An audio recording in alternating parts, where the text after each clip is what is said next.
Trevor, what's happening? Another day in paradise. Yeah, that's a good way of putting it.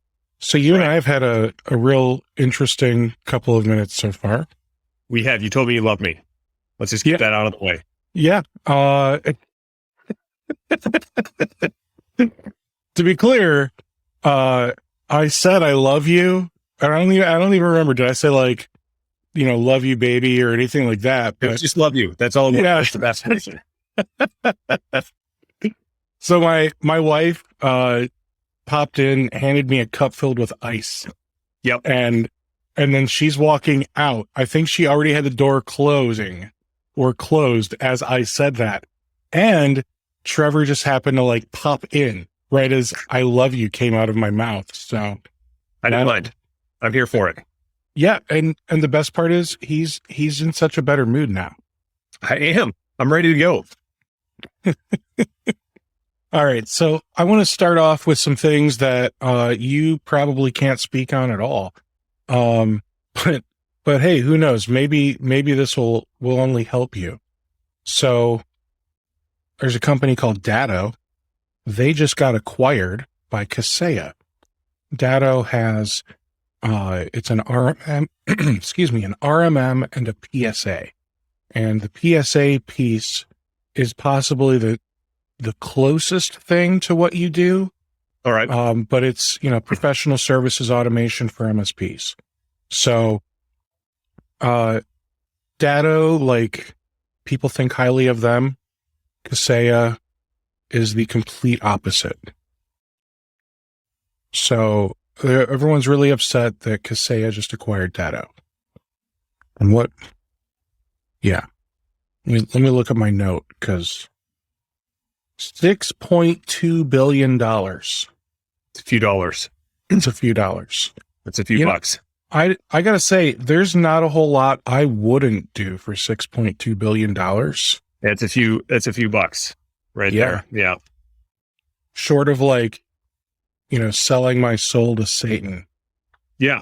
I'm not sure I would do that one. Yeah. I'd prefer heaven. All right. So you are Trevor. Your company name is Yottled. That's right. Like Yottled in a bottle. Yeah. And exactly. I like to flip things. How most of the time, you do the whole webinar or podcast, and then at the end you learn about the company. Sure. I like to flip it. Let's get the tough stuff out of the way. Okay. And then the rest of the episode will be all about the meat and potatoes. Okay. That sounds great. What is Yottled? Pretty cut and dry. We help service-based businesses sell their services online. You can think of it as a sort of Shopify for services. We sort of everything all in one in a box, so that you can be effective in worrying about what the important things are, your clients and customers. We take care of everything else. Automated scheduling, marketing, payment processing, CRM. It's basically all in one place for you to effectively sell your time. And we have two primary types of customers. We have what we would refer to as a bookable customer. Those are things like hair salons, massage, fitness and wellness, where you just want to come to their website, you want to book. And then we have what we would refer to as an invoiceable customer, where more or less you want to inquire a little bit more about their services, ask a couple of questions. You're going to send, as the business, quote, and then maybe go back and forth, qualify a couple more things about them, about the customer. And then once the quote's approved, you're going to do the work and then finally send them an invoice. And so good, people that fall into that bucket are landscaping, attorneys, accountants. And so we cater to both. The nuances are very minor.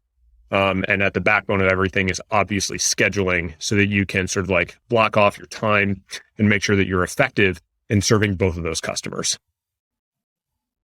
So it's a neat sounding software. It's not software that I would anticipate many MSPs wanting to use. No offense. Don't take it. Because, there's the auto tasks, maybe not for long, the ConnectWises, There's a lot of systems out there specifically designed for MSPs. However, we may have customers that Exactly. Yeah. that could take advantage of this type of software. Yeah, that's a great point, Steve. So what we have found is we have a really strong partner network of there's always the tech people, put in air quotes, that we end up working with to deploy the software and integrate it in different nuances, whether it's the website or payment processor or something along those lines.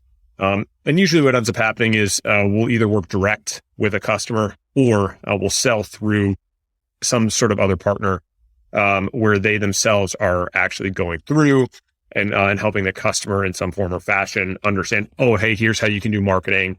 Here's how you can actually deploy and run the software effectively, manage your CRM, provide value to your customer. And that has been very effective, not just for us, but ultimately for the partner that we're working with and to sell through to actually benefit themselves and also the customer. And do you have maybe like an affiliate type program or anything where MSPs can maybe, if I have a client purchase Yottled, I get a little piece every month? Yeah, we absolutely do. So we'll work directly with the MSP to basically find out what works best for them. Mm-hmm. And so whether it's a specific dollar amount that they prefer or a percentage, a certain number of points that they want to work with. And then not only that, but we'll actually train them up on the software to make sure that they're effective in selling and ultimately providing value to obviously their customer themselves. So that, we really try to make it a joint relationship between us and then ultimately their customer. So it's not so much like, oh, hey, you got to check the software out. It's when the customer ultimately brings them a problem to say, hey, look, I'm looking for a payment processor. I'm looking for a way to effectively do marketing or manage my clients. We want to be, sort of like top of mind for them. Oh, hey, you know what? Let's check this out. And that's the way that we prefer to do business. And obviously, like, we want to train the MSPs to be as effective as possible, so that they're not only getting the points on the software that we help them sell, but obviously they can do it some sort of other services that are baked on top of that as well. All right. So today, and look, guys, we're not even at the 10-minute mark, and we're going to start diving into meat and potatoes. So if you're interested, check out Yottled. I'll have the link in the show notes. Let's dive right in. So today we're going to talk about showing prospects and clients that you have value and continuing to deliver value over and over.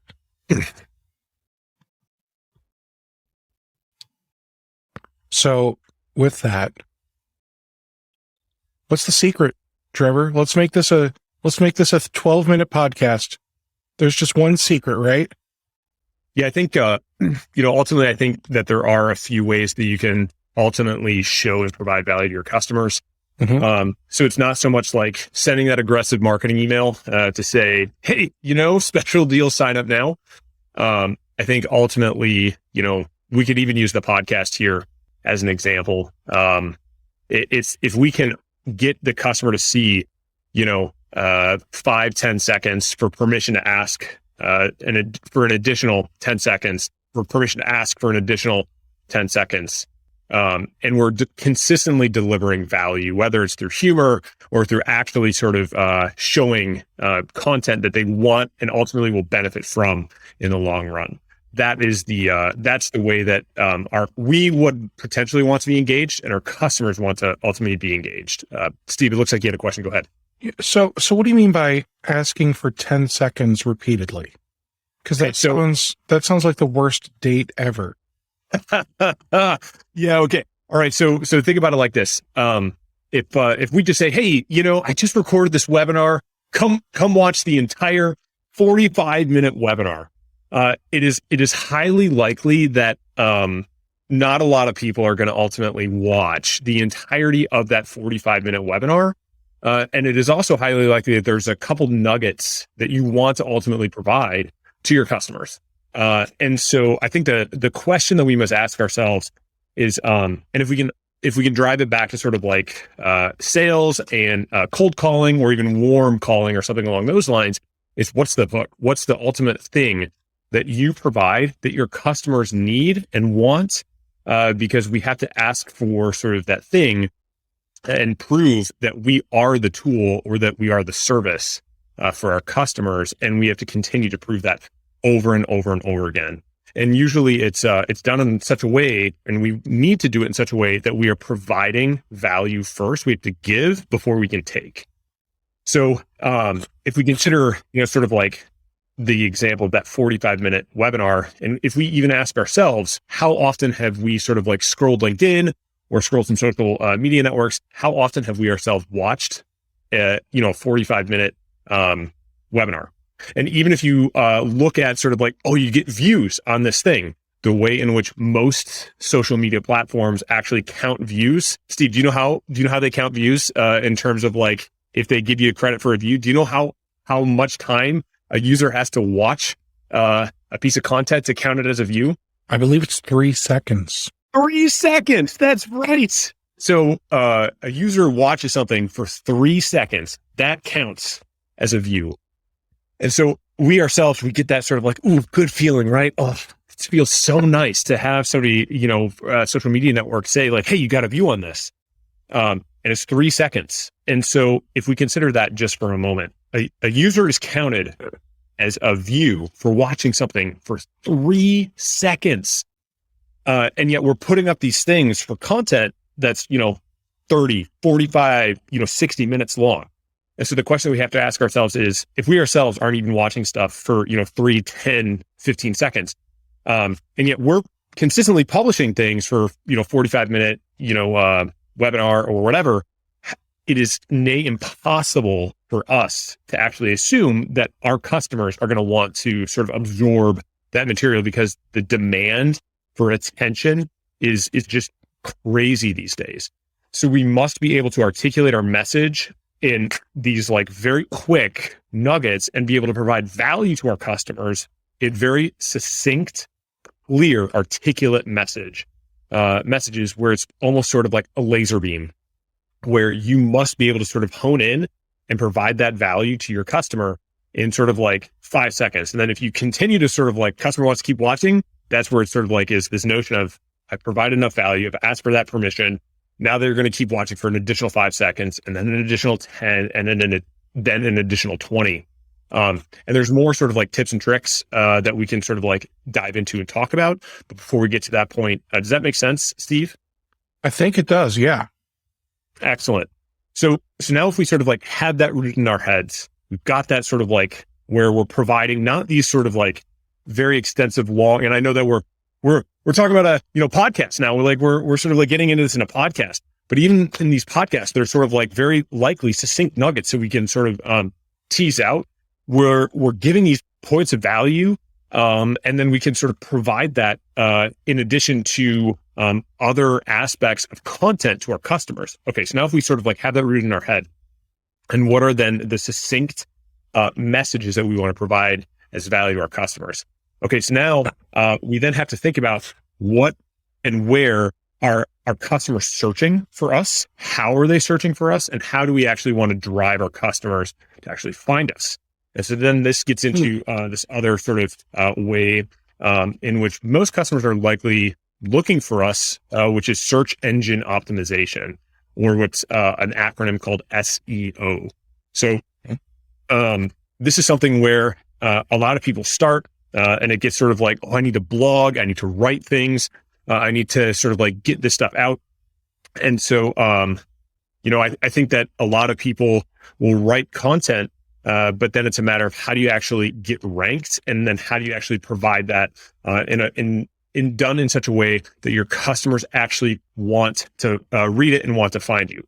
So what I mean by that is, as MSPs, it is highly likely that everyone has very specific niches and information in their head that is going to be valued by your customer and valued by sort of like anyone that wants to read it, and it done in such a way that you should be thinking about giving it away. And what I mean by that is, as an example, I'm going to use our business as a context here. So Okay. we have tons of customers coming to us saying, how do I rank on Google? Like literally, how do I like make a business profile? How do I do all this? We literally have one of our most read blog articles right now is how do I get my business on Google? And we have a very sort of like lengthy blog post about how to do that.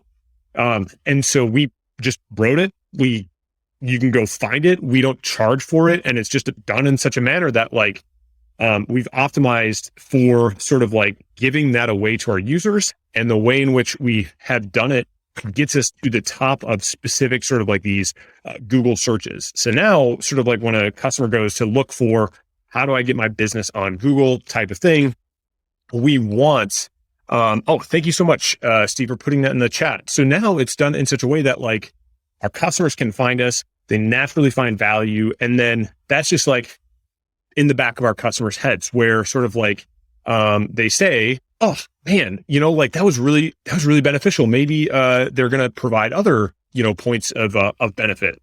And so as another example, one of our other top rated blog posts or top search blog posts is, landscaping, spreadsheet, for expenses. So another example is sort of like, hey, look, it's free content. You can just come grab one of our, expense spreadsheets. We've already got it done for you. It's just right there.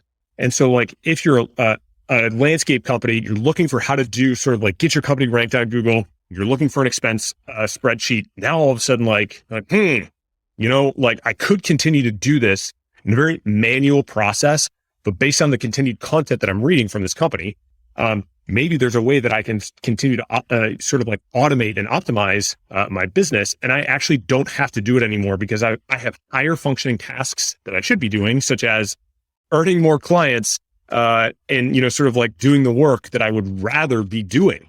And so it's done in such a way that we provide all of this free content, free value. And then it is likely that there's going to come a point in that customer lifecycle journey where they say, you know what? I'd rather offload a lot of these tasks to somebody else, such as Yottled, where then all of a sudden they're like, you know what? Why don't you take over automating a portion of my business? And then because of all the value that I found in continuing to work with you, you take over that.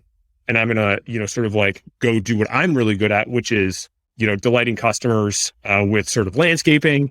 But thank you for all the free value that I found by working with you up front. Sense so far? It does. Now, I got to say, your team, and I always wonder. So you've got Laura and Medha, I think is how you. That's so. Yep. Those are actual employees. So Laura was a contract content writer that we worked with for quite some time, and then Meta is a permanent employee. Yes. Good for you. So with that, you write a ridiculous amount of blog posts. Like, you only have 10 pages of posts, but when you decided, like, you know what, I'm going all in on blogging. It looks like that happened October is about when you said, you know what, let's go nuts. That's right. And that's when you decided you're going to make, gosh, you have some days where you posted more than one time. October 21st, you posted 3 articles. You could have spread it out, Trevor. So, that's a great point, Steve. So I think the important thing to know is just basically how search engine optimization works. And that's a really good point. So search engine optimization, just basically how Google picks some of these things up. They highlight what's called keywords, and I have 2 tools that I would like highly recommend. Anyone who's getting started with getting your company found in an organic sense. And there's sort of like 2 ways that you can get found. One is what's called organic, which, is just sort of like you go to Google, you type in best MSPs, and all of a sudden you find the best MSPs, or even I'm based out of Ann Arbor, best MSPs in Michigan, right? And all of a sudden, like, those come to the top. That is an organic style fashion where just through sort of like over time, indexing on sort of like some keywords where MSP may be a keyword, or managed service provider is another keyword that you can look for. There are ways in which you can specifically look for those style words as a as a company to then write specifically targeted content to match for those keywords. Right. And then you can even take it another level where maybe, sort of like best MSP is a really hard thing to rank for, but best MSP in Michigan may actually be easier to rank for. So the two tools that I would absolutely advocate anyone goes out and, checks out, one is called SEMrush. Okay. So SEMrush is a reasonably priced tool. I think it costs maybe $140 a month. And I know it sounds expensive, in terms of like the grand scheme of a lot of other products. But I will say that if you want to have an organic strategy, you are able to do absolutely incredible things with SEMrush, where it's to the point of you can look at what your competitors are doing. You can even look at what ads from a search engine marketing perspective your competitors are running. You can look up how, if you wanted to go look up, as an example, Shopify and find out what keywords they're ranking for, you can do that. You can find out how difficult keywords are to rank for. And there are marvelous, YouTube channels that will literally walk you through exactly what you need to do in order to find out just how difficult some of these keywords are to rank for. And then also sort of like, let's suggest that you want to look up managed service provider. Well, here are some adjacent keywords to managed service provider, and just how difficult those keywords would be to rank for. So maybe managed service provider is hard to rank for, but again, managed service provider in Ann Arbor or in Michigan is actually really easy to rank for. And then all of a sudden, just by writing, one or two blog posts, you're going to go to the top. And I want to stress this. There is this wonderful problem that MSPs have. It's called the curse of knowledge. And I bet you have this too in your business. Trevor, what would you call your product, your platform? If you were in a room with, employees from Kajabi and Podia and all these other, what are you guys? I'm not sure I quite understand that question, Steve. Like, what are we in terms of that sort of like bucket of tools? Yes. I think we are a platform to sell services. Is that what you're driving at, or did you have a different question in mind? So, MSP is a term that MSPs use. It is not a term that customers use. Completely agree. Yep. So, what do you call yourselves when you're speaking with others in your field? Yeah, I can now I understand. I think a little bit more about what you're saying. So, are you asking like, what would a customer go in and type into Google? Is that what you're right now? I'm asking, what is Yottled? What is Yottled's term for Yottled when speaking with other professionals in the same field as Yottled? Got it. We're an e-commerce platform to sell services. Okay, so e-commerce platform to sell services. Yeah. That nobody knows to type that in. Right. Yeah. No one's going to come in to type e-commerce platform to sell services.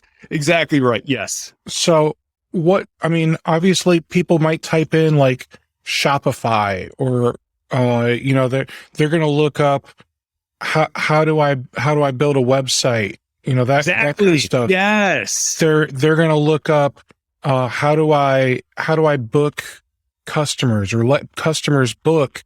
And how do I let customers book and charge them during the process? Exactly. Dude. Yes, Steve, you're hitting the nail on the head. Keep going. So now we need to talk about, what do MSPs provide to their customers? Okay. So, yeah, because customers aren't looking up MSPs or managed service providers in Cleveland, Ohio, or any other city for that matter. They're looking up company to service specializes in Apple computers or Okay. Go ahead. So Steve, you're hitting the nail on the head. Okay, so here's a very concrete example. Very to address your question. We just Meta, who is one of the most unbelievable content writers I've ever worked with. She just finished up. She's one of our employees. Got it. Yep. She is absolutely unbelievable. I cannot say enough good things about having a phenomenal content writer, but you should also know that you can do this yourself. So it's not like you need to go hire someone to do this. You can do this yourself. Okay.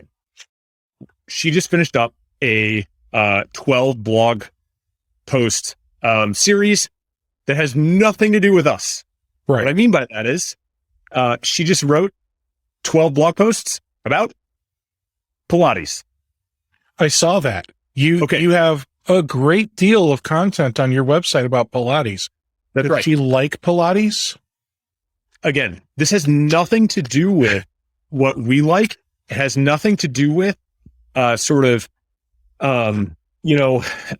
e-commerce platforms for services. Now we're going to get into a little bit more about sort of like some strategy elements. Okay, so now if you actually crack open and look at what we can rank for on Google and also what customers are looking for, it sort of leans into why we have written so much content about Pilates.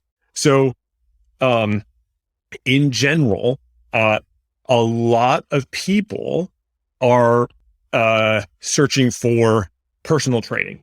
A lot of people are searching for yoga. A lot of people are searching for other types of terms, which means that those terms are very hard to rank for right now. So if we were to go sort of like write best, fitness tool for us, that'd be really hard, and we'd sort of be lost in the void, and we would never rank for that. But however, because I'm skipping ahead. But because you're writing all of this content, you've got 12 blog articles you're going to have posted all about Pilates. And I see you've got push press CrossFit, how to do it and what are its main benefits. 7 different types of Pilates methods to know about. You're literally talking and educating the end user about this stuff. And what you're doing is you're creating the concept that you are a thought leader in that industry or in that search engine term. That's yes. And because your company is a thought leader, then when you start typing things that say, best Pilates software or best Pilates company management platform or something along those lines, right? Now, Google already believes you that you know what you're talking about with Pilates, so now you're going to rank better. Are you going to rank number 1? Time will only tell, right? But you at least stand a chance because you've written all that content. So what I would say, it sounds like what MSPs could do. We don't necessarily want to say, for example, write about Pilates and CrossFit. Probably not. We don't know want to write. Obviously, like those might not necessarily be the best customers. So we don't want to write about tax law or that type of stuff, right? But what we could be writing about, let's do a 50 blog series on Microsoft 365. Let's walk somebody through. Here's one of the many products you get. And not just here's how to use Word, but like Microsoft Bookings. Like here's how to use that platform as part of the 365 thing. Yeah, I couldn't agree more. I think that there's likely very key elements to Microsoft Office 365 or Azure or whatever the sort of like sort of like tangential example is. And then, how to write, GPOs in, the new Azure world or whatever the case is, still using Active Directory on-prem. Here's how to move to the whatever the case is. But the key thing that I will highlight is using tools to help aid in what you are specifically writing about. So here, let's go down this rabbit hole just for a moment. If you went out and just started writing for the purpose of writing without really understanding what Google is going to want to look at, probably won't rank, which is where tools like SEMrush really, really help. So tools like SEMrush you're able to literally put in your blog idea or whatever it is that you have, and it will tell you exactly how hard and how many sort of like articles you would need to write in a sort of like space that will basically say this is a very easy term for you to rank for, or actually this is pretty hard. And then there's another tool that I would highly recommend called Yoast, Yoast. It plugs into existing tools. Like if you're running a WordPress website, it will tell you, okay, you know what, you want to rank for, moving to Azure as an example. And so you've got that. And then, you're trying to write a blog article about it. It will literally tell you, guess what? Google is really going to like what you have done here, or you actually need to change one or two things. And here are the specific items that you need to change. So if you're just trying to dip your toe in the water, it is an unbelievable, like 1-2 punch combo to have Yoast plus SEMrush. And the best part is if you have it written on WordPress, they actually talk to each other. So it will literally tell you, guess what? You've got 50,000 people that are searching for this. It's super easy to rank for. Here's the term that you need to write about. It's absolutely incredible the way all three platforms, WordPress, Yoast, and SEMrush, talk to each other. And then if you consider just for a moment, that sort of like 60-second snippet of like, hey, guess what, everyone? I just wrote this really amazing, blog article about how to move to Azure. It's going to run you through it in sort of like a very quick way.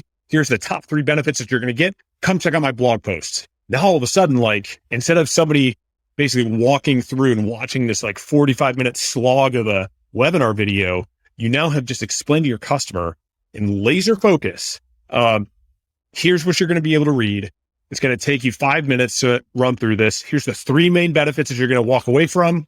Go read my blog post. And so like, it's very clear to the customer exactly what they're going to get, why they're going to get it. You're going to rank on Google. They're going to find you, immediate value and benefit. I love this. Okay. So let's talk about this a little deeper. Stall.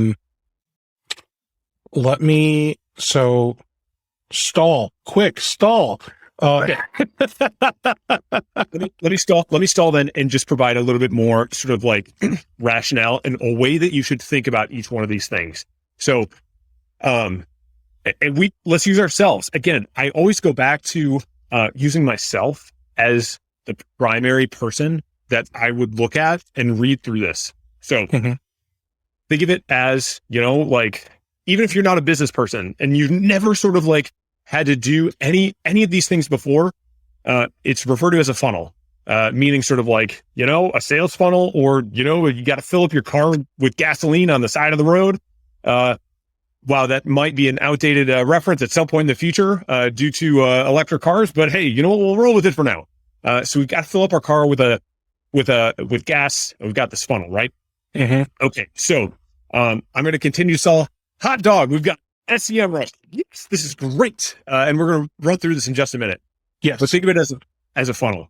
The very first thing that you need to do to have someone find you, and we have all done this. You type your question into Google. I don't care what your question is. You're going to type your question into Google. What are the best, whatever it is? My wife is really into birds. What are the best bird cameras? You're going to type that question into Google, right? You're going into Google. You're going to type that question in. So you type that question into Google, and all of a sudden, like, you get some results, top 10 bird cameras or whatever the case is. You are an unqualified buyer at that point. Doesn't matter what the question is. You're going to go type that question in and you're going to get results. And these are just simply people that are trying to provide you with value to say like, hey, look, ultimately they have sort of like this, side goal, right? To get you to convert, but they're just providing you this value. Now all of a sudden you get sort of like that top of funnel, and there's other sort of like conversion elements that happen. Other conversion elements are literal landing pages. So like landing pages are like a one step down, which is basically like, here's the actual value of our product. So now sort of like you click on that camera, that camera that you're really interested in. And now it's sort of like the landing page of here's the actual description of the camera. Here's the elements of the camera. Buy now. And so now like you can literally start to think of this as the sort of conversion event. You are highly likely not going to get any conversions from that first blog post of here's the sort of value of, Azure and all the stuff, right? We're just providing value. That's the first element of what you are trying to do. The next step down though is sort of like, hey, do you need some more information? Contact me for help. If you are interested in learning more about specifics of this, Azure and all that stuff. And so it's all about sort of like establishing the consistency of this funnel so that they do ultimately perceive you. I'm going to use your word, Steve, as that thought leader, and they ultimately want to reach out to you. Yes. All right. So hopefully I was not distracting you by opening all these tabs and no. Okay. All right. So I've opened up 3 things. Let's do it. The first thing I opened up, I literally just started a trial of SEMrush. Yeah. Great. I opened up a tool that I bought. I love AppSumo. Are you familiar with AppSumo? I sure am. So I have a problem. I like to buy new toys. And most of the time my new toys are software. So this is one of those new toys I got years ago now. SE ranking, search engine ranking. So like this, I think is able to do maybe not everything, but hopefully a lot of the things that SEMrush can do. And then finally, Surfer SEO is my favorite tool. Because it's got few enough options that I can figure out where to go. So, so I want to show you, if I come in here and I do research, and let's say I want to do, nope, this one is just the country. So if I want to do keyword research on, what do I want to do keyword research on? Let's do a managed service provider, just as an example, or Azure, best Azure tools. I don't know. Do whatever you want. We'll figure this out, right? Here, yeah. Let's look up managed service provider. So in here, it gives me similar keywords. And here's where I'm like, okay, now what? So I assume I'm supposed to like, okay, that's not what I thought it was going to do. I can put that in the clipboard and that. So let's go to SEMrush, because I have a little bit more context with SEMrush. But it's so much prettier. That's the problem, Trevor, is I buy things based on if they're pretty or not on how well they work. So all right. Well, let's go to SEMrush. So let's click on that keyword magic tool on the left-hand side. Cute. I can't even find it. There's so many options, Trevor. Oh, I know. Okay. So let's type in something. We can type in, managed service provider. Perfect. Great. Okay. So I'm going to walk you through a couple of things here. And we're basically going to establish how you and your customers, or I should say how you and our MSP friends that may or may not be listening are going to be able to use a tool like this. All right. On the very top, what we're going to see is a couple of things. So first of all, the first column that we see is called the intent. This is what a person like ourselves are going to be typing into Google. So we just typed in the search of managed service provider. This is what we would type into Google.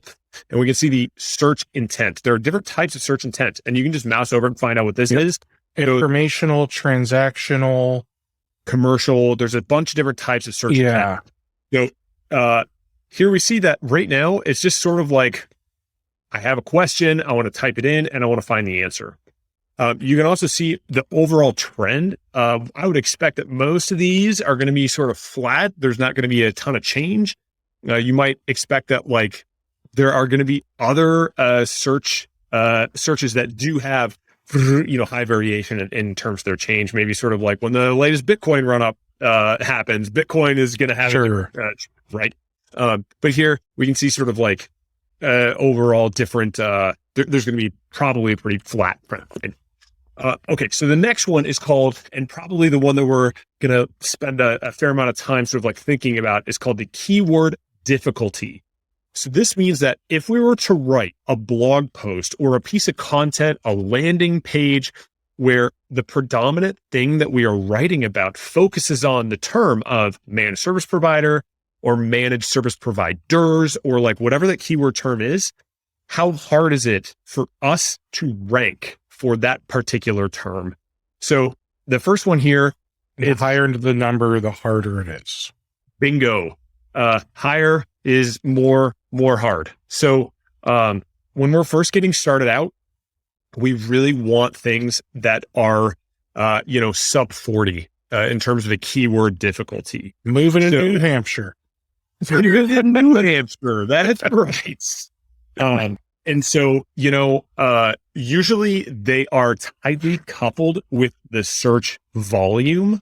So you can imagine that more volume for a particular thing has more results, more people are searching for that, indicating higher difficulty. That's not always the case, but it is usually the case. So what we're going to want to do is find things. And of course, we can search and filter and, do a whole bunch of different things. But what we're probably going to want to do is find a reasonable volume, reasonable being above 100 in a particular month, that has a keyword difficulty of less than 40. That gives us a reasonable search volume, a reasonable chance at ranking. And then, here's a great one, sort of like managed service providers, Naperville, Illinois. Man, there's a ton of volume there, 260, searches, and no one is ranking on that. I guarantee you, if you are a managed service provider listening on the phone and you want to start ranking for people searching in Naperville, hot dog, man, like there are people searching for that. And all it would take, I promise you, is one or two blog posts writing about why you are the best service provider in Naperville, Illinois. And in a couple of weeks, boom, you are going to be top ranked for the, managed service provider in Naperville, Illinois. And this is what I'm saying. Like, I want you to consider something just for a moment. Mm-hmm. There are 260 search results in a given month for that particular search term. 260. Now there's a trend here that's going up. That is a very simple like no one is ranking for that. Now let's take a step back just for a moment. 260. That is one of the easiest search terms I've ever seen with an 8. Like no one is ranking for that. As an MSP, if you rank for that and you convert out of those 260, if you convert one customer, two customers, three customers, just for ranking for that, the best managed service provider in Naperville, Illinois, you convert 3 customers. What does that do for your business? If you go down the big deal. Could you say that again, Steve? That's a pretty big deal, man. That's huge. If you convert even 1% of that, like 2.6 customers, that is massive, which is why I'm saying, effectively being able to wield a tool for search engine optimization, coupling that with something like Yoast, SEMrush, and blogging for specific terms like this, managed service providers in Bethesda, you could just go down the list and literally figure out what is the best way for you to rank for things like this. And the way to think about it in your head is, if you can capitalize on even 1, 2, 3% for things like this, how will that impact your business? And is it worth your time to do things like this? I promise you it will be, because all of a sudden your content will start just ranking at the top if you can effectively do it. So when we look at this, for managed service providers, it's a little different from them in the sense that they're typically regional. Like for 100%. you, Yes. it's super easy. Like, oh, dude, I'm going to rank in Winston-Salem and Naperville, Illinois, and Hawaii and Dubai, like wherever you can, you want to rank. 100%. Us, we want to specifically rank. Let's type in. Let's just use the Naperville as our example. I know nothing about it. I don't even know what part of Illinois it's in. It's 2 states over. I've never been to Illinois. Yep. However, I do at least have a basic understanding of SEO and all that stuff. So what would the next step be? Now that we've decided this is the keyword or key term for us, let me back up. Is that the next step after we do this search? Is our next step picking a keyword? I think that there's a couple things. One is this isn't the only keyword that we're gonna go after. Correct. So this would certainly be one of them. And as you can see, it has commercial intent. We've sort of proven that in a very sort of like trivial example here, we've definitely proven that there's something here that we could very easily go after.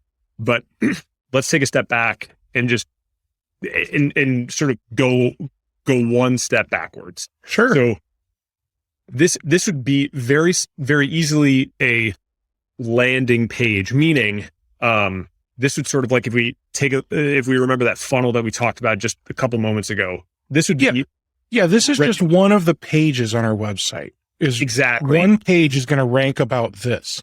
And the thing that I've learned, so here's where this gets fun for me. The thing that I've learned from Surfer is if I were to come in here, and I'll waste a content editor on this. If any of you are in Naperville, Illinois, reach out to me because I will maybe hook you up once I'm done. So if I come in here and I hit create content editor, and now what it's doing is it's going to create a content editor for me that shows me all the keywords I'm supposed to rank for. So this is how I've traditionally done my SEO. Gotcha. I have not done the research part.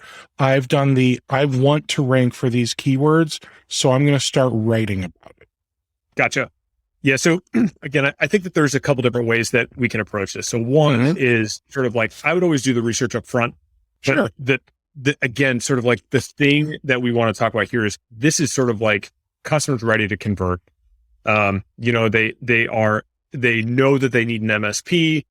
They know that sort of like this is the thing that they're ready to do, and they are looking for that partner. And so I think that that's one side of the equation. And it's commercial intent. They're ready to go. They're ready to buy. Right.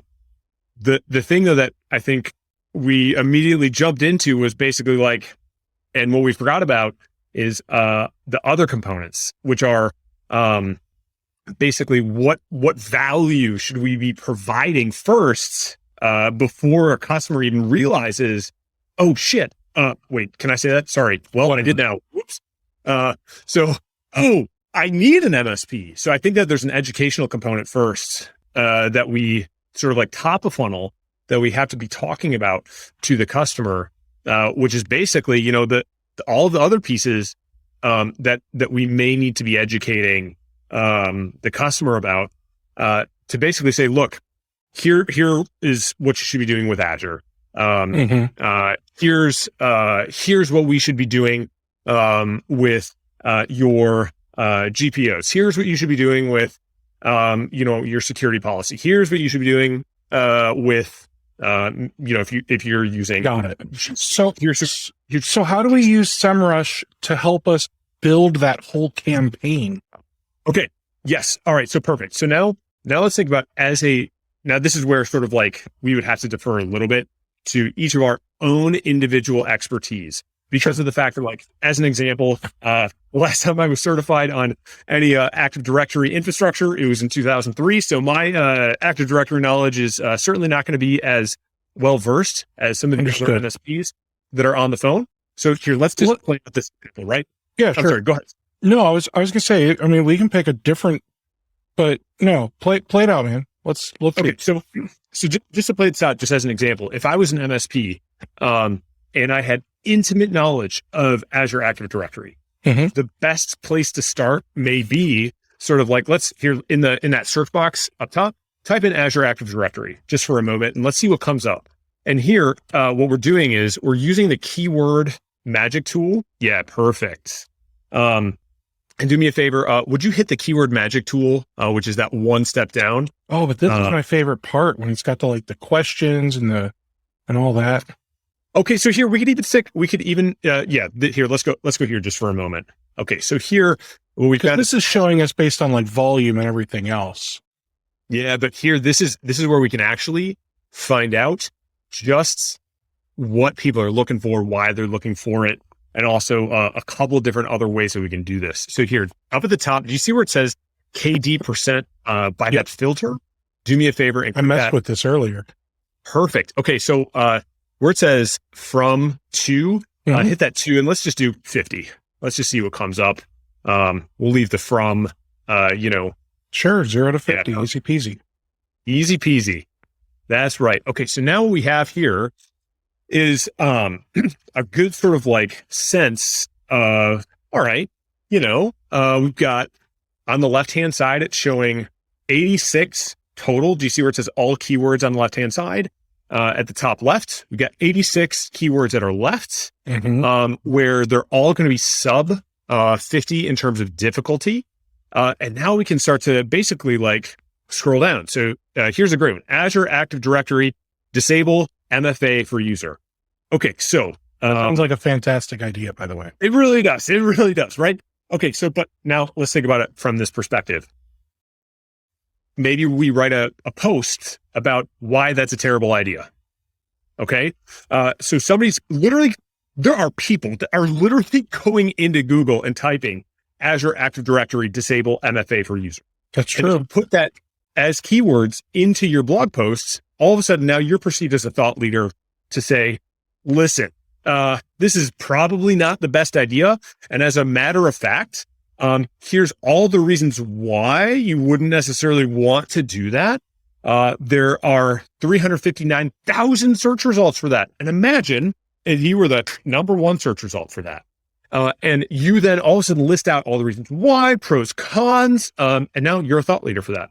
Best part is as an MSP, my presumption is you have a couple products in that back pocket of yours that you support, whether it's Azure, Duo, some stuff at Cisco, that can basically help. If they're searching for that, maybe there's easier and better products to use in your toolkit that you can actually help the customer with, to say, look, maybe Azure isn't the best thing for MFA, but here's some other things that Azure does integrate with that you can actually to lower the help desk costs and also increase security effectiveness in your organization. And so all of a sudden, boom, now you're perceived as the expert for MSP or MSSP. And why don't you offload that to us and we can help you with that? So the trick here is to not push, educate, and then all of a sudden you're the thought leader. And I just want to clarify. So here's the funniest part about this this conversation we're having. Trevor does not offer what we're talking about as a service. Yeah. Like you're not trying to say, but if this is too difficult, just outsource it to me. Like, no, you don't want that because this isn't your business. This is just how you do things in your business and you want to share that with us. So that's the funniest part to me because I'm looking at this and, I'm probably feeling like most MSPs. My eyes are glazed over and I'm like, this is hard, right? It's not hard, but it feels hard. And honestly, Trevor, I might want to pick your brain for a few weeks or so as I try and do some things for my own business, just because I want to have a better understanding of what you're pitching here with SEMrush, because I think I'm able to learn things pretty quickly. And if it's truly not hard, then I want to become good at this so I can help MSPs rank better and all that good stuff. Right. So So let's say we're gonna write an article now for this Azure Active Directory stuff. So we've thought about Azure Active Directory, we searched the term, and now what we're doing is we see here's some keywords that would be excuse me. Thank you. That would be relatively easy to write and rank for. Yep. And so these are the keywords of things we want to write about. Yep. Based on now we've just, and by finding all these keywords, now we're proving that we're like the experts at Azure Active Directory. And that's right. We're able to easily, out of 86 keywords, we could easily find like, okay, I saw one here, Azure Active Directory logo, disable MFA. Yeah, so you're hitting the nail on the head. So now all of a sudden you start writing about this stuff, and the trick here is to use secondary tool, which is they have a free version just to get your feet wet, or spend a couple of dollars to upgrade. I think it's $60 for the year, might be $50 for the year, which is called Yoast, Yoast. And what that's going to do is it will connect. It will literally sort of like integrate within your blog posting platform. We use WordPress. Here you go. Perfect. And what it's literally going to do is it's going to look at your blog posts, and it will literally tell you, hey, look, you haven't written your keyword enough times. Oh, it's okay. $100 a year. Sorry. They've increased the price a little bit since the last time I purchased their license. $100 a year isn't the worst. So, literally what it's going to do is it's going to say, look, Steve, you've written Azure Active Directory, MFA, whatever the term is. You've written about that 3 times. You're great. The URL that you're using, you've written Azure Active Directory. It's perfect. And it's literally the sort of like hand holder that will tell you exactly what you need to do when you're writing your blog post to ensure that it ranks on Google. So I don't use Yoast. I don't care for them. I want to show you the one that I use, and I want you to tell me if you feel that it's comparable. So this is the RocketMSP website in the back end. I have not done a whole lot yet with it for setting everything up, right? So if I typed in here MSP community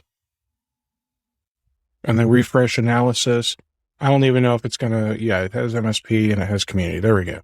So this is showing me similar things, right? So if I click this, it's telling me the headings that are missing, all that stuff, right? It does look very similar.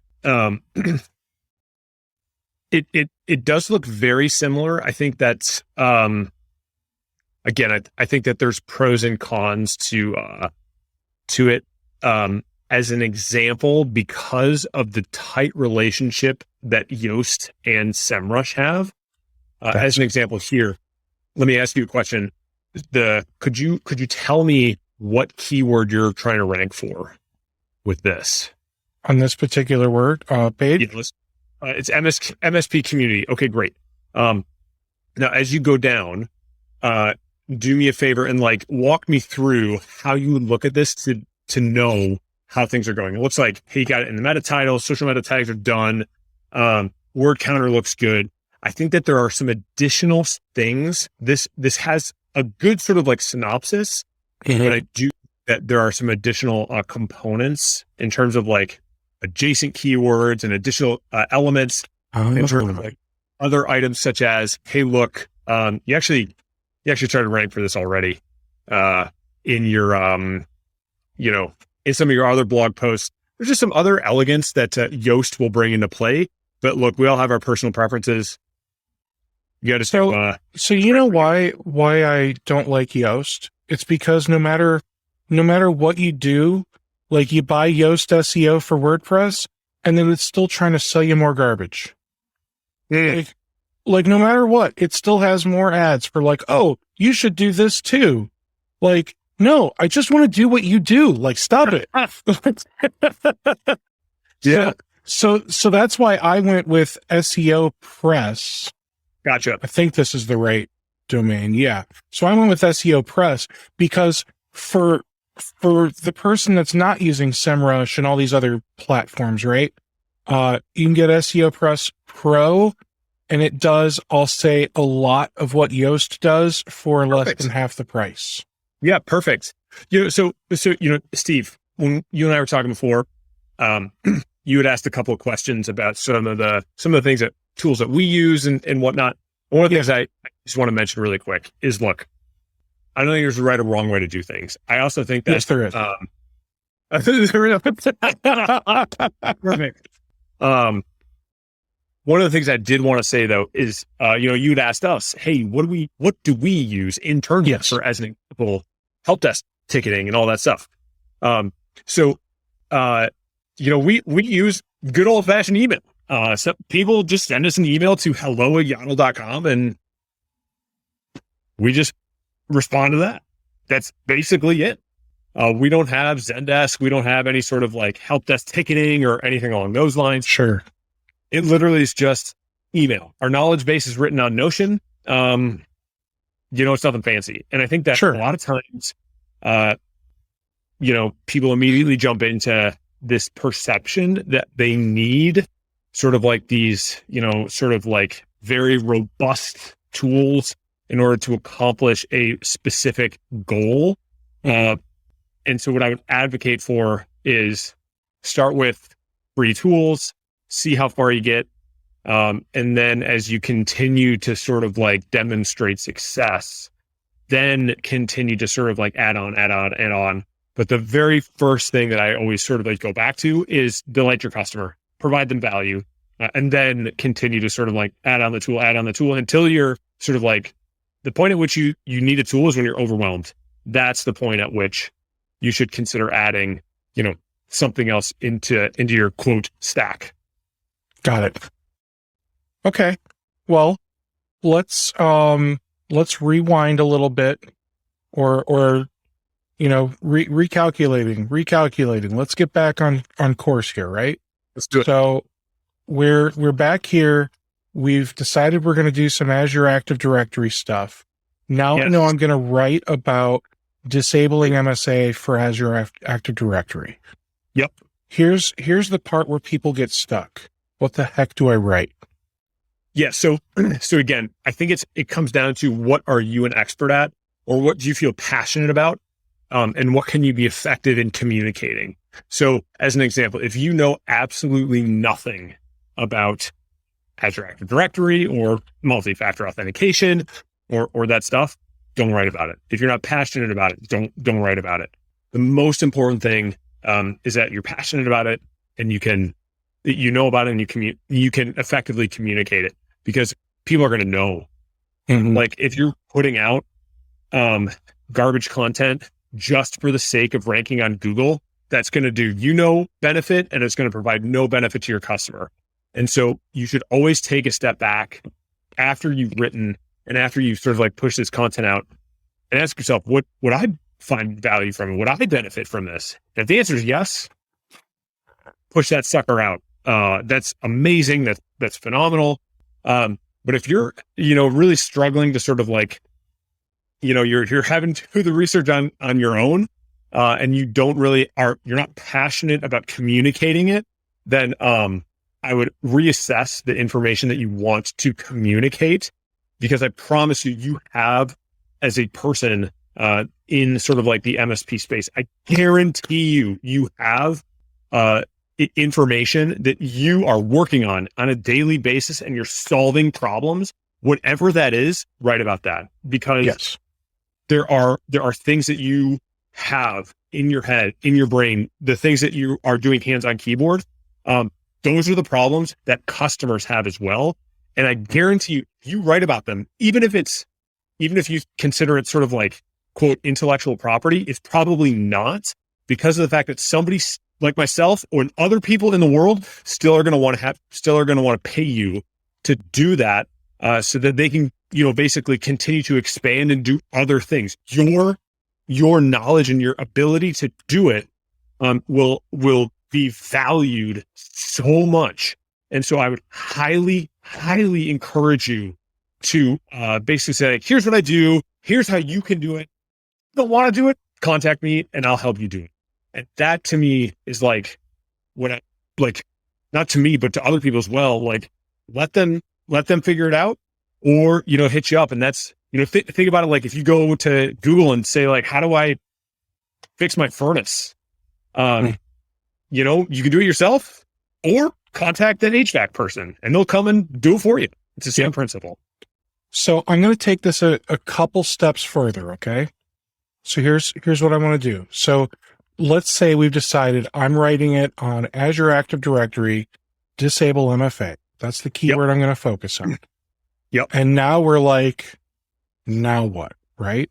So the next thing that I would do, and this is just me, and this is what I recommend for people, especially if you maybe don't think you're a great writer. Okay. So first we open up Surfer SEO. I'll put a link where you can sign up for Surfer down in the show notes in the description. Full disclosure, it is an affiliate link. I will make a little bit of money for anyone that signs up and pays for Surfer. So this is it, right? I've created my content. It's done. Perfect. It's not done. Here, check out how great this is, right? If I come into this gear, this is allowing me to analyze the organic competition. And what it's doing is I can say, all right, of all the things that show up organically, which of these are actually competitors? So I'm not competing with Microsoft. I'm not competing with Plembo. I'm sorry, with GitHub. Others, I don't know what some of these things are. Akamai, I'm not trying to compete with them. So this is great. I've actually never seen this before, but let's go actually through this. So Google itself loves what's considered long form content. Mm-hmm. And so long form is basically 700 to 1,000 words. Mm-hmm. Obviously, things coming from domain such as Microsoft are going to rank to the top. But especially if it's about Microsoft Azure AD, right? Yes. But if you actually look at this, those longer form content articles are obviously going to go to the top. The other thing that Google really likes, and even just think about ourselves, let's ask ourselves the things that we naturally gravitate towards. It's those top 10 lists. It's the top lists, or, it's the how-to articles. So here you can see sort of like, how to enable whatever. So those are the things that naturally Google is going to prioritize.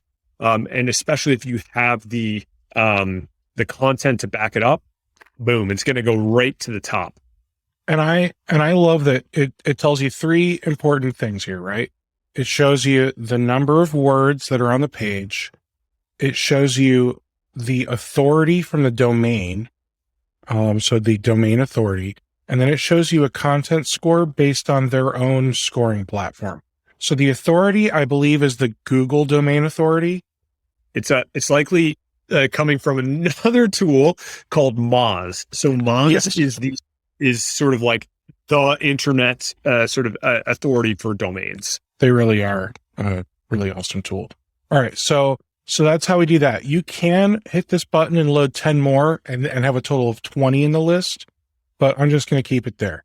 So according to all of the competitors that I picked, I even picked Microsoft. What the heck? I'll go after them too. Let's do it. It says I need to have around 519 to 596 words. Yep. It says that's all I need. 8 headings, 18 paragraphs, and 4 images. Based on what all of these other sites have, it's telling me that that's what I need. And then it lets me pick and choose the terms that I need to have on the on the page and the content.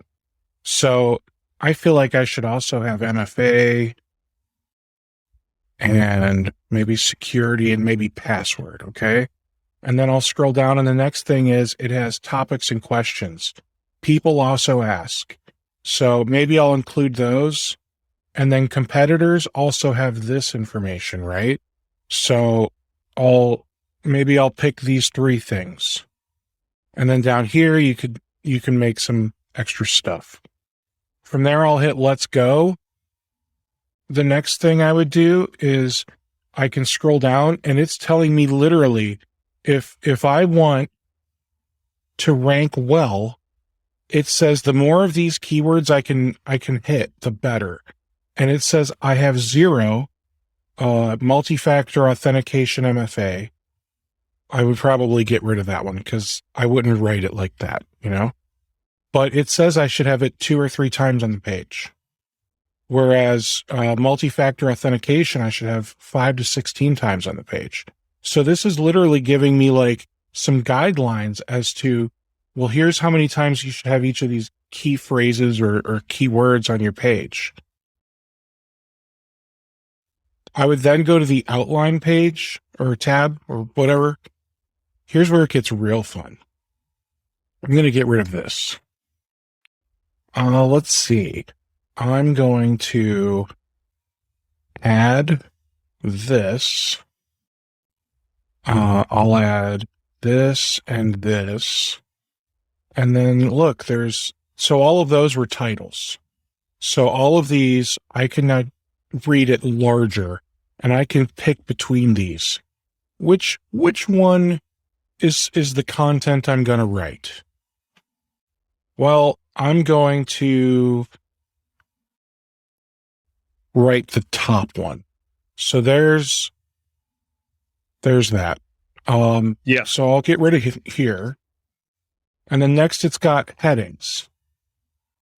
So I'll add this one and I'll add this one. And then next it's got subheadings on this one. Oh, stay tuned for the latest updates. I probably wouldn't use that. And then after headings, it's got questions. How do I exclude an MFA account? How do I turn it on? How do I turn it off? How do I disable? And then from there, I can go to the brief, and it's giving me just a list of competitors that I've selected. In the outline here, Surfer AI generated the titles, headings, and subheadings using content from those competitor pages, but it's basically been rewritten so that way the content's unique. So now I've got, how many words do I have? A lot-ish. I think that's the technical term. Now I've got a lot of words, 426. My content scores are 42. I haven't even written anything yet. So now I would have to go through and start cleaning this up and have it make sense and have it follow the appropriate order. And then we would, add a couple more sections and all that. And then you're kind of done. But wait, there's more. There's also more. Another tool. What was that? I said, okay, there's more. So there's another tool I use. Let's say you're really bad at writing. So I'll come in here and I'm going to create a new document. And we've decided that the title of this document is this. And we're going to write a blog article about disabling MFA in Azure Active Directory.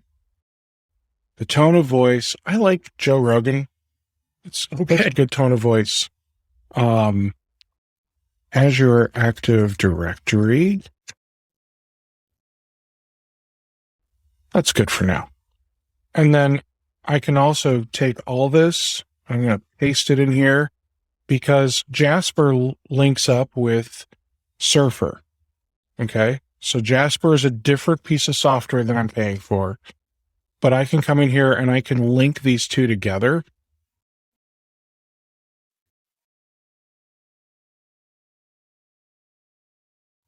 And there we go. So the next thing I can do is I can say, I'm going to write an intro paragraph about disabling MFA in Azure Active Directory. And then I'm giving Jasper a command, and it's now writing for me.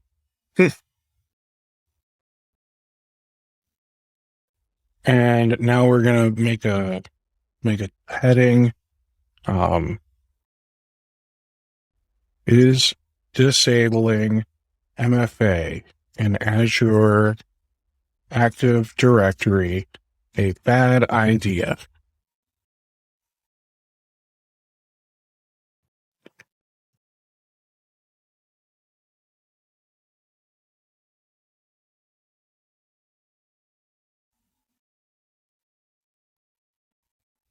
There you go. It's literally written all that for me. And I would just keep going, and I would just keep writing and writing and writing. And then I would look through here and I would say, okay, now I need to have security defaults and that kind of stuff. Should I have MFA as a security default in Azure AD?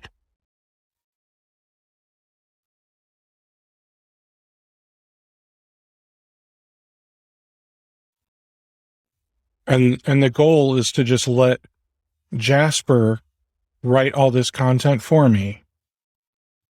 And then I, again, go through, clean it up, update it, because their content might be based on something that's 2 or 3 years old because it's all the GPT-3 whatever platform, right?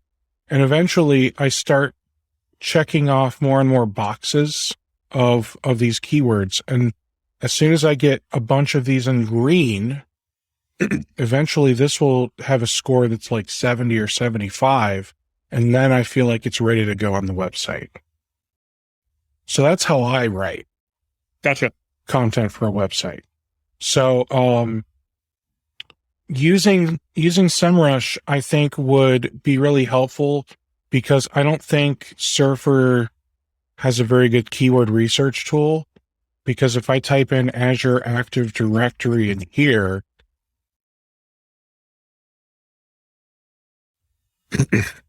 it doesn't feel the same, you know? Yeah. Like it's missing a bunch of, it's just not good. Yeah. If I do SERP Analyzer,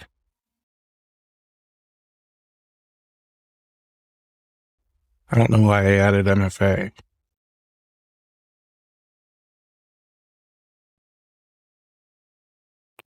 I suspect this is going to give me maybe slightly better information, but I still I don't actually understand what the point of the keyword research tool is in Surfer because it just it's nothing compared to this, you know? Yeah. I swear by SEMrush. It's a phenomenal tool. Not only that, not only does it enable you to do the sort of research, it lets you sort of understand how your domain has grown from an organic traffic, paid traffic. It lets you do social posting. It's a really comprehensive tool. It's absolutely phenomenal. One of the things that I would advocate anyone does when it comes to content itself is, we have explored many different avenues ourselves. And, I think, for what it's worth, we've looked at the tools to write content. We've hired, contracts. Now we have a permanent content writer. We've written it ourselves, and we've explored many different avenues. One of the things that I would advocate to anyone is always taking the lens of, would I have benefited from the content? And so there's sort of a couple different things to think about. One is there's writing the content for the sake of writing it, or putting the video out just for the sake of putting the video out, or any of those sort of objectives. We always sort of joke around that the best place to hide a body is on the second page of Google, right? No one's going to find you if you're on the second page of Google. You got to be on the first page. Okay. So there's sort of the objective of getting the content written for the sake of writing it, and then getting on Google. That's sort of cool. We check the box from that perspective. But then the other thing that you have to ask is, am I writing things, or am I pushing out content that is actually valuable and beneficial to my customers.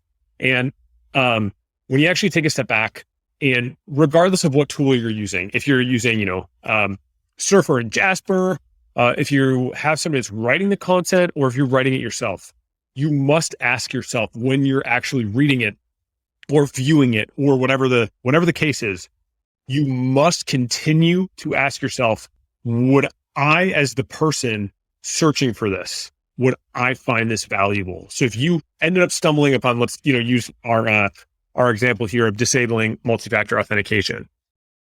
If you yourself wrote it or use the tool or whatever the case is, if you put it out there, you got to ask yourself, is this something that I would be able to follow? Would I read it with the pictures that I'm introducing, or with the quick sort of videos that I'm introducing?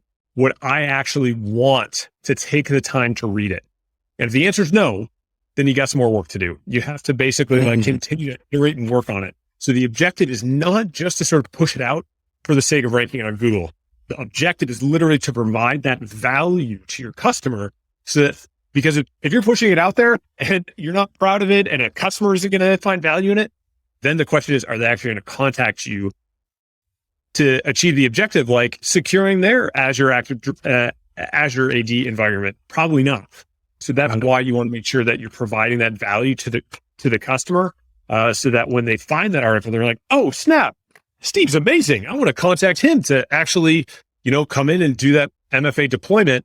And then when they actually do contact you, they're like, hey, Steve, I have this problem. And you're like, oh, actually, I got this other product that I want to, introduce you to, or whatever the case is. Got it. Trevor, I really appreciate it. We spoke at the beginning, we said we're going to talk about, providing value.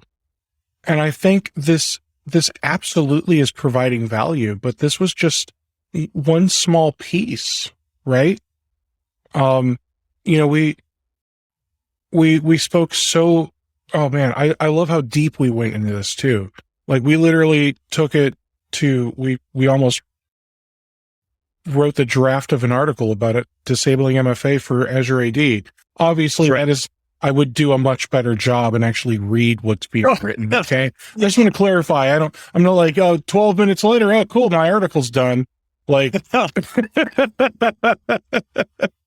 so, but I love how deep we went. I bet there's so much more we could talk about when it comes to how to provide value to not just prospects, but existing customers too, because absolutely, you have to, once you get their money, maybe it's a subscription, or it's, it's that monthly recurring revenue, right? You go, your whole thing is based off monthly or annual recurring revenue. So is ours. So, okay, great. You got a new client. How do you keep them? Absolutely. Can we spend a couple minutes on that? I think we should. So I think one of the things that if you consider sort of like a lot of the products that you probably enjoy, and I know that we enjoy as well, I'll give you a great example. So we use a product called JustWorks, which is how we pay our employees, and so it's a payroll provider. We also use another product called it's called Deal, DEEL. So we have international employees, and that's how we pay our international employees.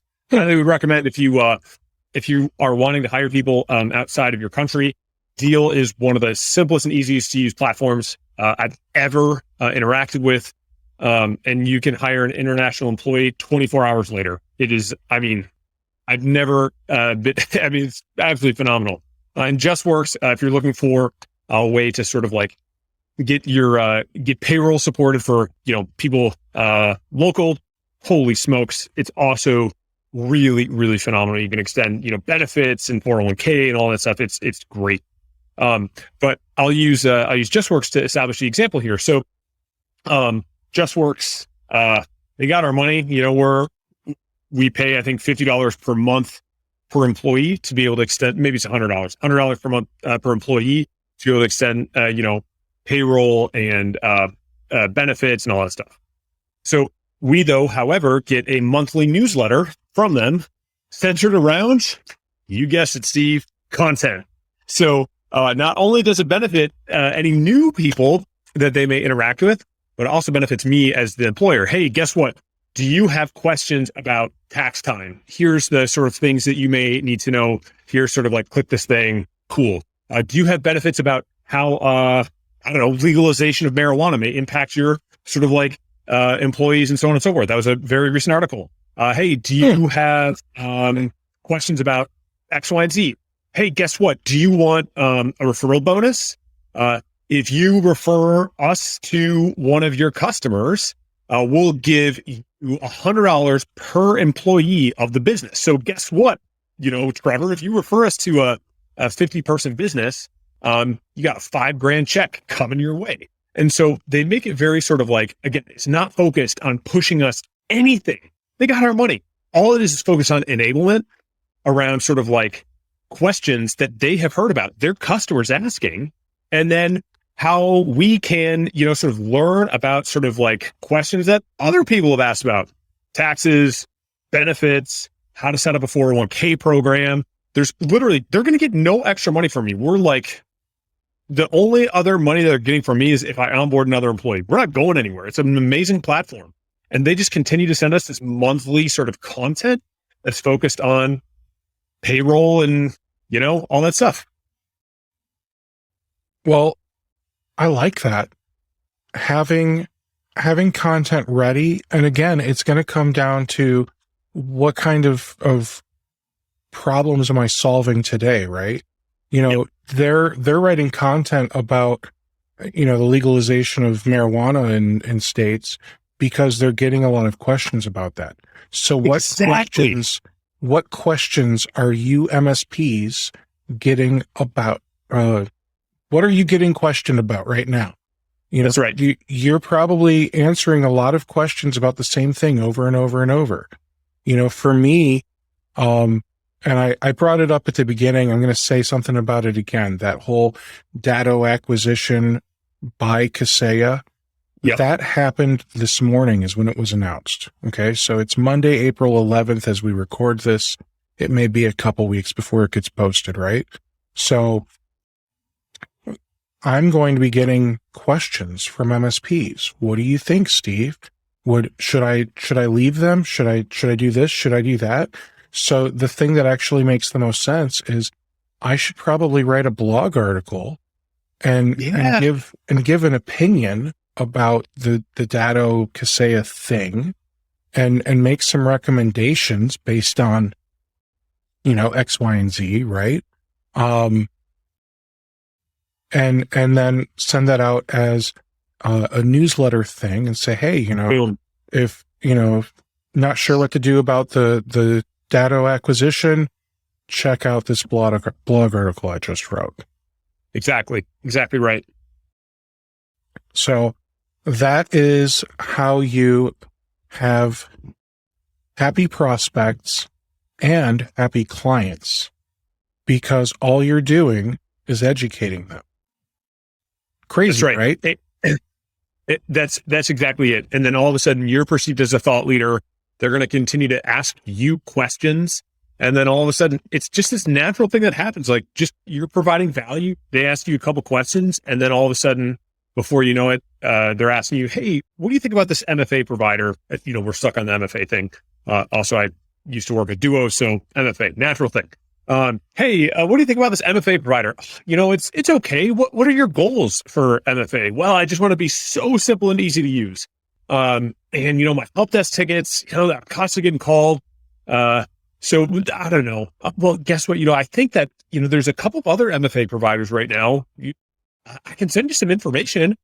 All of a sudden, boom, you got a top 10 MFA providers. Let's go take a look at this. And it's just sort of like naturally goes, right? It's just, it's cyclical. And then you got this article that is getting you results on Google, and then you get more business from that because, again, you're focused on providing value.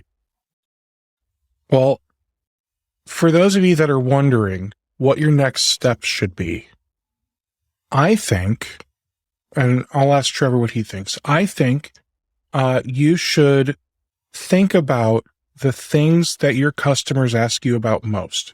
Make a list, customers are constantly asking me, how do I reset my 365 password because I forgot? Or how do I enable self-service password management on 365 so I don't have to do it?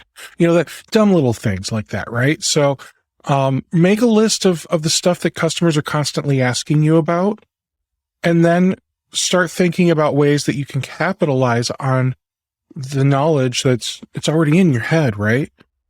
Customer wants to get a new computer. Well, maybe now's like, if you need it in 3 months, order it now, because chances are supply chain issues, right? I've got a buddy, he just ordered a MacBook Pro, the new fancy one with the M1 Max chip in it, and it got delayed another month. It was supposed to get delivered next week, and they were like, just kidding. Now it says May. So yeah, I mean, great. Yes. Yeah. So you got to take things like that out of your head and just put them on paper. Use a tool like Jasper. I'll put an affiliate link to that too. Use a tool like Jasper to help you write some of the content, just in a better, more articulated way. Okay. Use a tool like Surfer to help make sure that you're getting all of the right keywords into the article as you write it. Use a tool like SEMrush. This looks really cool. It makes me want to spend the $120 a month. It's amazing.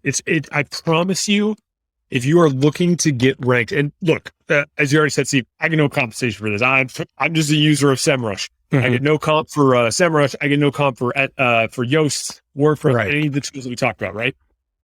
I just am a user of it. I love it. It is I cannot do my job effectively without SEMrush. It's a phenomenal tool.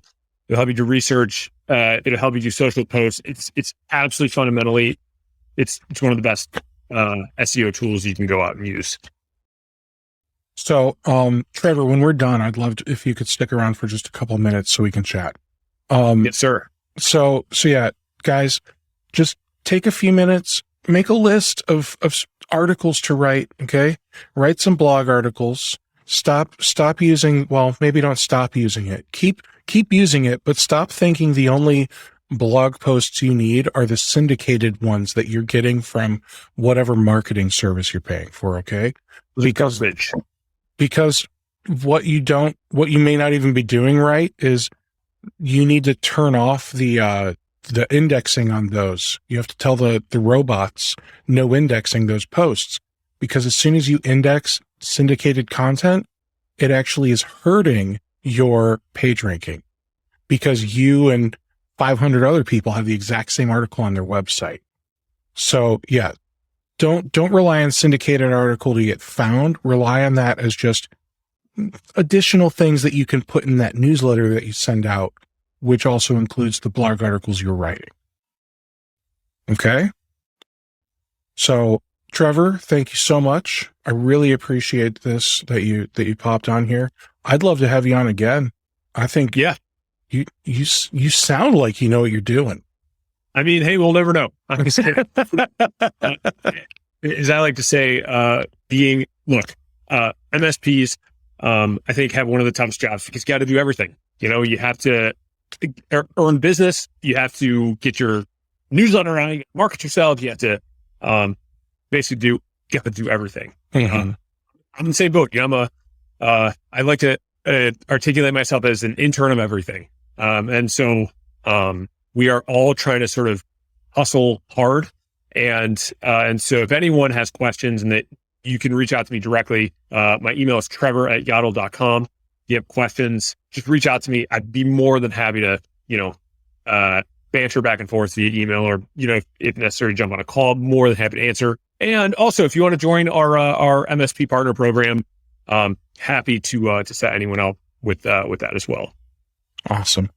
Trevor, thanks so much. For those of you watching, thanks so much for making it to the end, and I'll catch you at the next episode.